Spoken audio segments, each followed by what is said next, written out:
These sections we're going to talk about clinical conditions and how to use the kidney function test. So first of all, when is kidney function test or renal function test is required? First is to identify any impaired kidney functions. Impaired kidney functions can be break into two categories. One is acute kidney failure or acute kidney injury. The other one is chronic kidney failure or chronic kidney disease. Acute kidney injury defines as very rapid, very significant reduction in glomerular filtration rate over a short period of time. This means within a few hours or within a few days. There is three basic mechanisms that can contribute to acute kidney injury. One is pre-renal acute kidney injury, one's intrinsic acute kidney injury, and one is post-renal acute kidney injury. So pre-renal is the most common one, is determined by the blood supply to kidney is diminished. So like the dehydrations, drug-induced, or something affected the filtration of the kidney. Intrinsic usually responsible by drugs, chemical that directly damage the nephrons and or injured the nephrons, or inflammations or infections within there, or autoimmune disorders, toxins, things like that. Post-renal is basically related to blockage of the from anywhere between collecting ducts to ureters. So once you have blockage, the urine can potentially backflow and causing increased pressure within the kidney, within the nephrons, or the toxic filter components actually mixing with the nephrons and causing cell death. Right. Uh, in acute kidney injury, they're potentially reversible, and or there's non-reversible injury. I put a star up there because this concept is not very clear. Because the concept of reversible and non-reversible determines by whether you can achieve the glomerular filtration rate as your baseline after you recover. However, it doesn't tell us exactly whether you lost some nephrons or not, because we have so much function reserve. You can actually lose hundreds or even thousands of nephrons, and you still, after a few days, you still fully recover to achieve the glomerular filtration rate that your body require.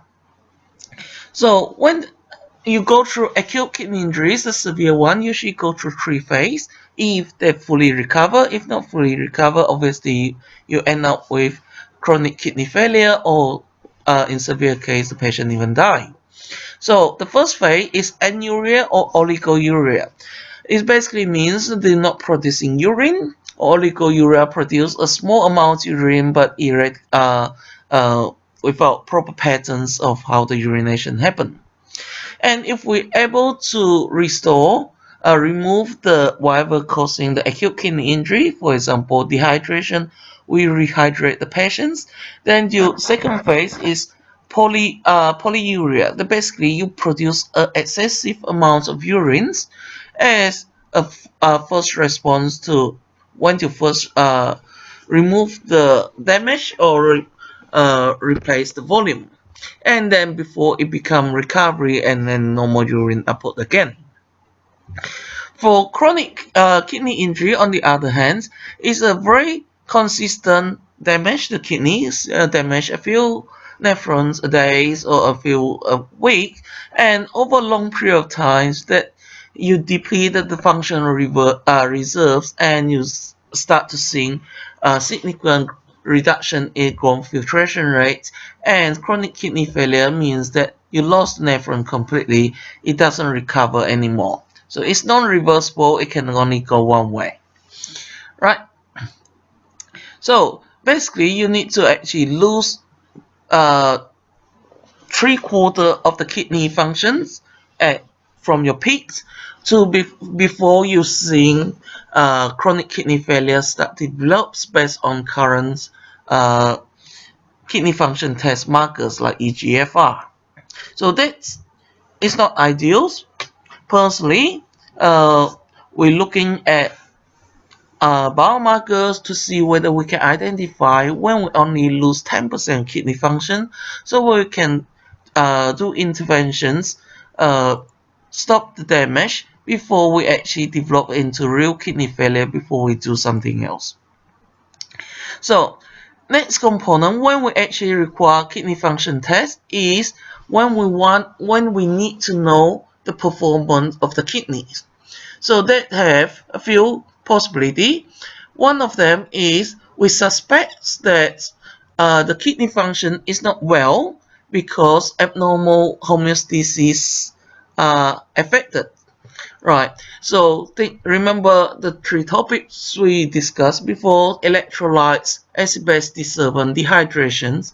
Kidney play a big role in managing, preventing this disturbance. So when you have electrolyte disturbance or acid-base disturbance or severe dehydrations, then you will want to know whether the kidney is working or not, or how much the kidney function are there, and whether the kidney, like acid-base disorder, how much kidney compensating mechanism can perform. Second of them is when we encounter a person having disease or conditions that put them at high risk of damaging the kidneys. Right, so this time the kidney function test is there to identify, diagnose early onset kidney injury, whether acute or chronic, or if the chronic kidney disease already develops, we want to continue monitoring the kidney, make sure it doesn't deteriorate very quickly. And by understand those information, then we can advise patients to actually better manage the disease or condition they have to prevent further injury to the kidneys and preserve whatever function we have left. So common disease that contribute to kidney damage, three most common one is diabetes, hypertension, rheumatic fever. Right, it represents more than 80% of chronic kidney disease, reason of chronic kidney disease in Australia. Right, third one is exposure to drugs, chemical, or poisons that might damage the kidney. So it can be drugs like aminoglycosides like gentamicins, can be poisons like antifreeze, or can be poisons or things like snake bites. So for example, tiger snake bites have the venom they produce, potentially causing quite a lot of kidney damage. Depends on how much venom been injected into the body. So any person exposed to those chemical or drugs, then we need to monitor the kidney closely. Last but not least is when we're going to give people drugs or treatments that rely on the kidney to eliminate. Okay, so if the kidney is not functioning properly, that means those drugs have the potential to accumulate in the body and causing harm. So common drugs that belongs in this category is things like digoxins, the penicillins, the metformins, and the lithiums. Digoxin for heart disease, penicillins is antibiotic, metformin used for treatments of diabetes, type 2 diabetes, and lithium is for treatments of manic disorder as well as other mental illness. It's not being used that often these days.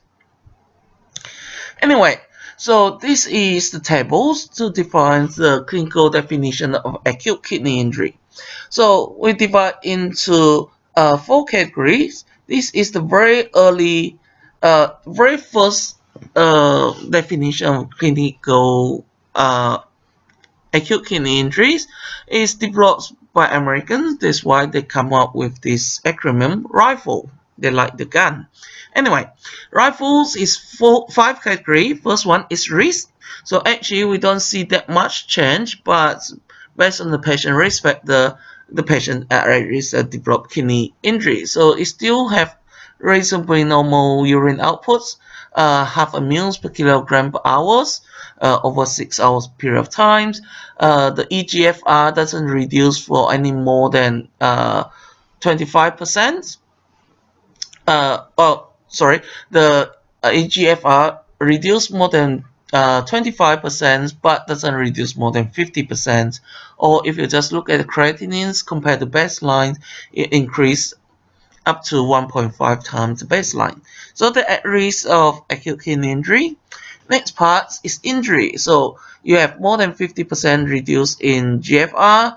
Your urine production start to drop below 0.5 ml per kilogram per hour over a 12-hour period of time. Means that definitely the kidney has been injured. Next one is failure. Actually, you have acute kidney failure.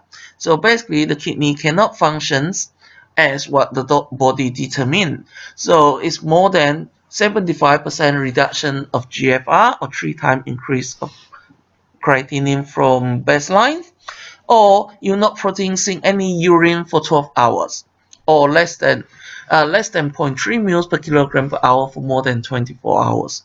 So it obviously means the kidney functions doesn't meet the physiological needs. Next part is loss. This one means that after 4 weeks, the kidney still doesn't recover, right? It still doesn't go back to baseline after 4 weeks. Then we determine that we lost quite a significant amount of kidney. Okay, this is no longer recoverable. And last stage, end stage, is basically means complete kidney function loss within 3 months, for more than 3 months. More than 3 months, that means there's no chance at all this recover. Majority of the nephron will be dead to be damaged. So in severe case, people can have like perfect kidney functions to suddenly end up with end-stage kidney failure and not recover within a period of 1 or 2 weeks, which happen with a condition called glomerulonephritis. It's an autoimmune disorders causing severe inflammations of the kidneys, and is still quite common within Australia, and one of the top 4, top 5 reasons of end-stage kidney failure. It's very devastating because you're from perfectly healthy to require dialysis within a few weeks. So this is tables from the Kidney Health Australia and Australian New Zealand Society of Nephrology, as well as Royal Australian College of General Practice. It put together these ones to help GPs to identify risk factor associated with acute kidney injury. So any people have one or few of these risk factors, that means kidney function test is warranted, right? So start with chronic kidney disease, existing chronic kidney disease, other kidney disorders like anemia, cancer, diabetes, advanced age female, and then you got the modifying insults that can causing the patients like hypovolemia, uh, dehydration, burn is the most common one. Using drugs, radioactive agents, poison from plants, animal, spider bites, snake bites. So risk factors and existing additional insults.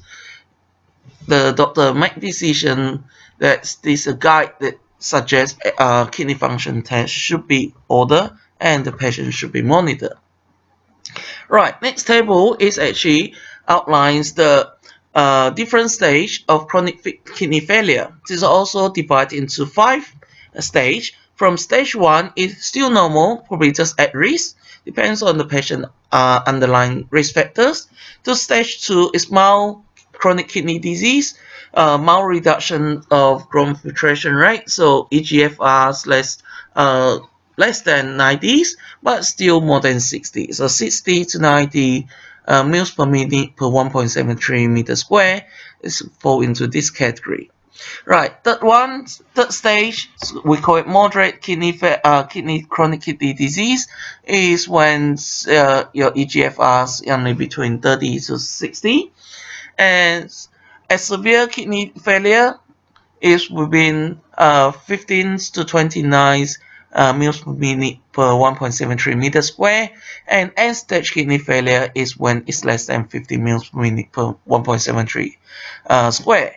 So dialysis usually require only at end-stage kidney failure. So when it's less than 15, actually less than 10, before we consider dialysis, because still, if you have more than 15 mils per minute per 1.73 meters square, as long as we don't expose the patient to potential insult to the kidney, the patient still can live uh, reasonably healthy.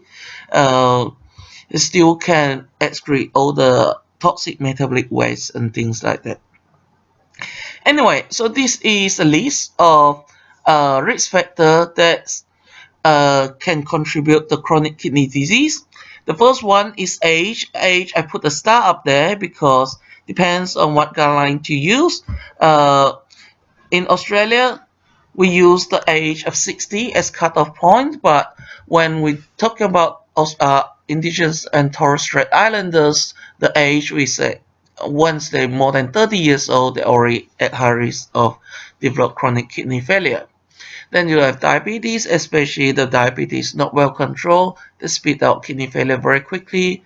Hypertension, same as if they're poorly controlled, also faster. Acute renal failure, so glomerulonephritis, remember we mentioned before, and any acute kidney injury related intrinsic kidney injury. It basically means that the nephrons got damaged, and the only question is how many nephrons got damaged. Any cardiovascular disease, other cardiovascular disease like heart failure, anemia, those kind of things.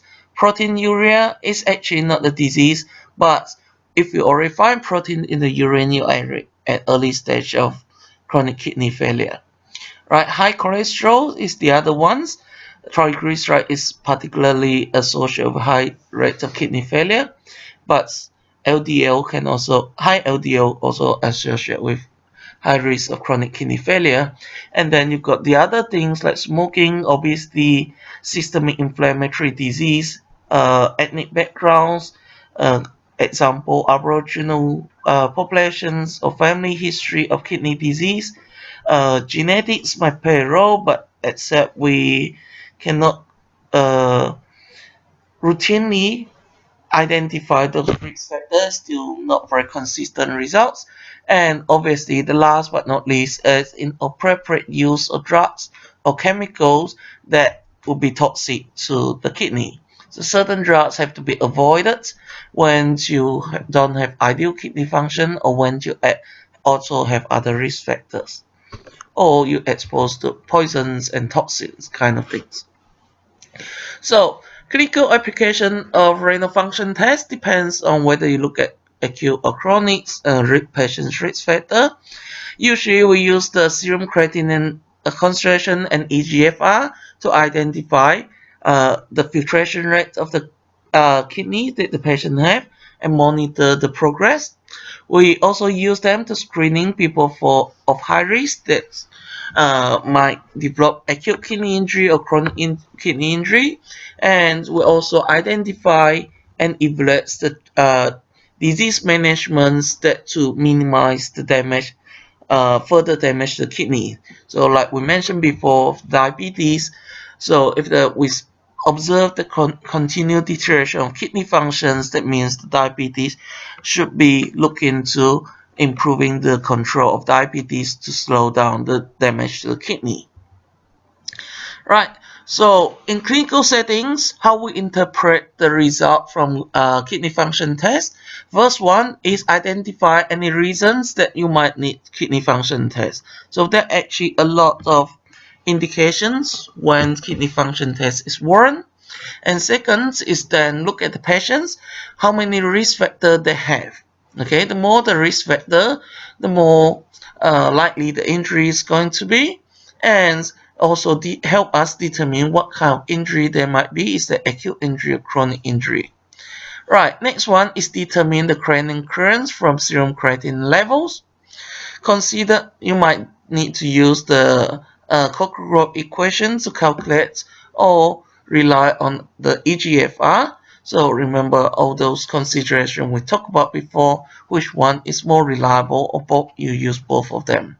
Right, so the stage 4, consider accuracy of these results. GFR, estimate GFR of individual patients, risk factors. So if you have persons with no legs, then obviously all these tests is not accurate. Then you have to think of alternative method of monitor the kidney functions.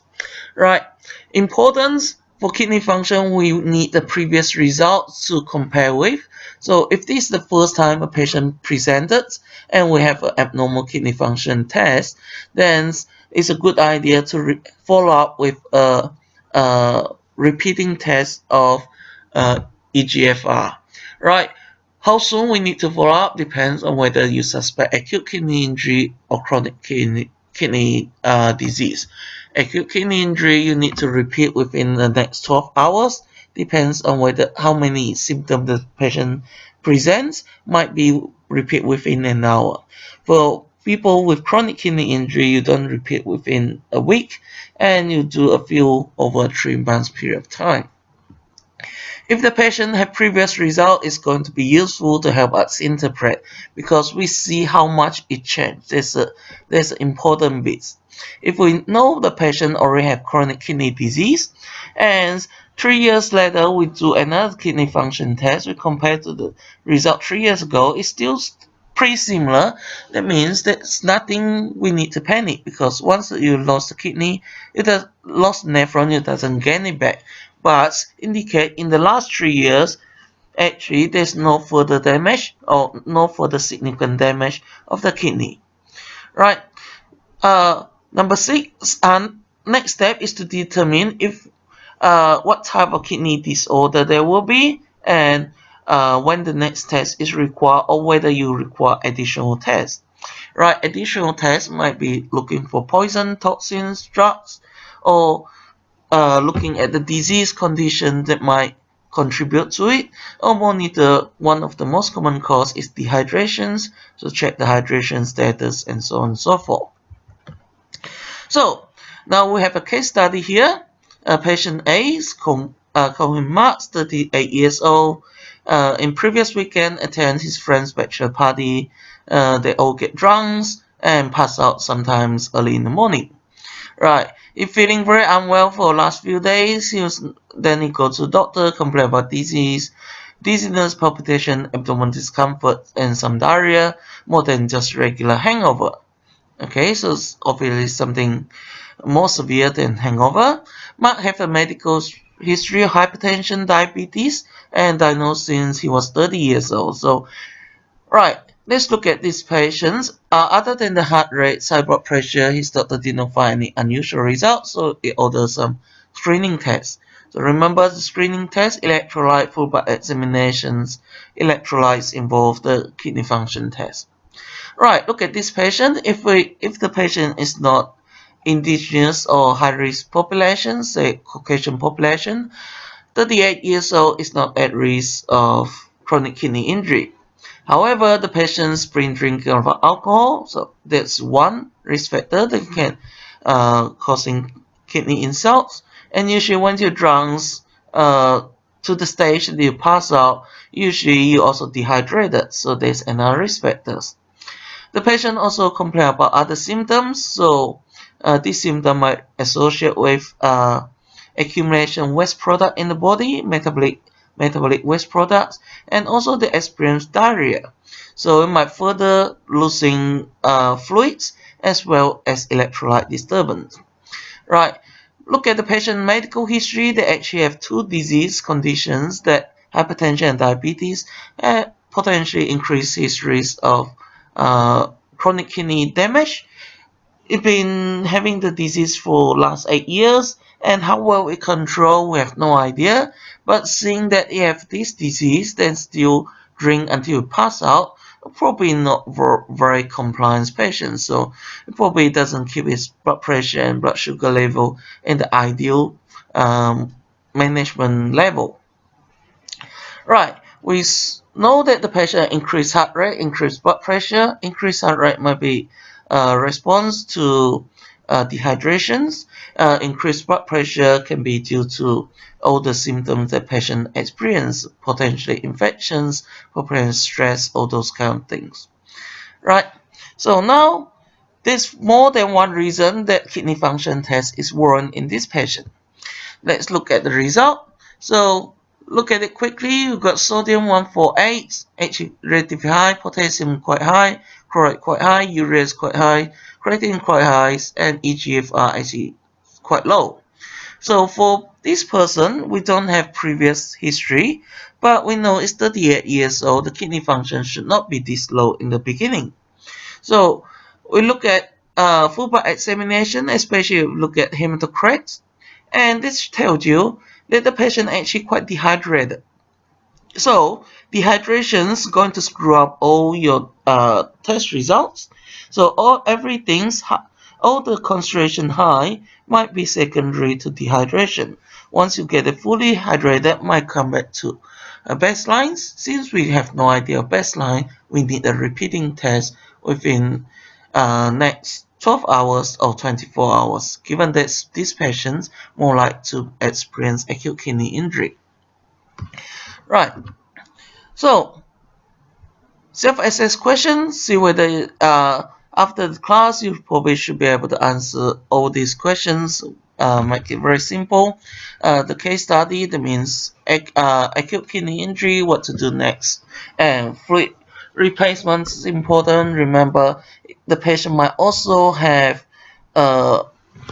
pH disturbance, so there's a follow-up test might be required beside of repeating the uh, screening test and kidney function test. The other ones you probably want to test for the blood glucose level, HbA1c, to see uh, how the patient's diabetes been controlled, and you might even want to test for other substance that potentially damaging the kidney other than the alcohol. You might using something else at the same time. Right, for pharmacy students, important you review the drugs, even though it's not going to examinable within these units, but uh, this is how to link the pharmacology with clinical biochemistry and then apply into pharmacy practice and therapeutics. Right, hope these recording sessions would help with study. Good luck.